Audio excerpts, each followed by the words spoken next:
critical thinking process right now. So that while we haven't explicitly made all the bridges between this and how this could transfer into the classroom, we're saying that the kind of gymnasium this provides for the learner's learning experiences are almost a prerequisite to becoming good at dialogue.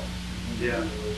Well, there's a whole area here, and I appreciate your 4-hour conversation that we won't get into, but the whole area of cooperative learning and social goals and citizenship and global education, which is part of the curriculum growingly, requires a lot of sophisticated strategies across learners. Yes. Yes. And I'm not saying you should develop everything at once. I'm just saying that domain is a rather interesting connection. I'm much more concerned with that. Yeah. Really, in technology or information. This is who's left started. And in a way, this becomes the scaffolding for that. Yeah. Because I think we come to use technology differently in terms of our general relationship to meaning or significance, whether it's this technology or an interface like that. The point being, as David was making, is that if we're following through with what's arising in the immediacy of our own living experience, and we're trusting that, and learning to differentiate, learning to trust it, learning to differentiate that and follow through on it, then it makes us much more effective communicators, much more able to creatively participate in learning. And so, in a sense, this is all background for supporting the interpersonally facilitated learning that's going on. Yeah. You could argue that, at least in my experience, that when I really start to pay attention to dialogue setting or even more intimate personal exchange that travels into these kind of issues, what is it that's obstructing us really sharing meaning and learning together? It tends to be ways that I have learned to learn on account of relating to the system that we're responding to. So that you could argue that the major obstacle, how people could learn to tune into one another, and to share meaning, collaborating, team learning, and so forth, is how they learn in these other environments. That arguably our relationship with information-based, loudspeaker-oriented education has taught us when it's clear with our capacity to learn together. Yeah, sort of the meta derivative of this way of doing that. It also, the problem that Don pointed out earlier on, the Nintendo classroom problem here, also pains if the teachers don't start to see this as a way in which learning must take place. This is one of the reasons that we've stayed with this electronic book format. I went to Stanford and I talked to the Dean of Education about what that we've understood so far about teacher intimidation in terms of their relationship to technology. And one of the reasons that this has been designed to evolve this way is that despite all of its power, it's not that intimidating. There's a handful of buttons. They all respond to meeting needs the teacher can experience themselves. They're not all kinds of cryptic, arcane interface things that they've got to learn. Okay, I don't understand this, well, I point to there. And it tells me what my choice is. I don't understand this, I point to there, it tells me what my choice is. It's pretty simple. And I'm not saying that we're not going to have teachers that are intimidated, but they're going to be intimidated more from a sense that they're losing the godlike authority at the head of the class than they are because of the technology. I would argue. That's got to be overcome any way you look at it. I think this can slip in a way that a lot of other systems, that's what I meant by this is less protected. Start to go into the way the teachers are supposed to do things. There's a lot more protect. This is, I think it's teacher friendly, and it's like with some hesitation will say it's a little sneaky.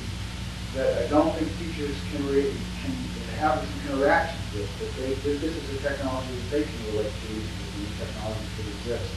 Help them become more learning, help them relate to learners in a different way because they start to have the experience.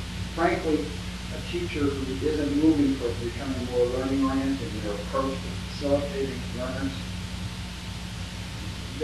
that's our, you got to start there. To make the home go good, make it work.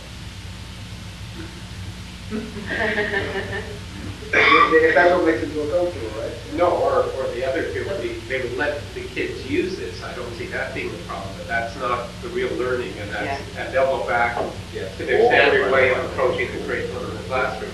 So this becomes like the Nintendo game. It's like the Play with it, but that's not real learning, and that's where I see the real danger. It's not the danger, but that's what we have to overcome, the easier it is. Okay, yeah, well, again, there's gonna be, this is too easy.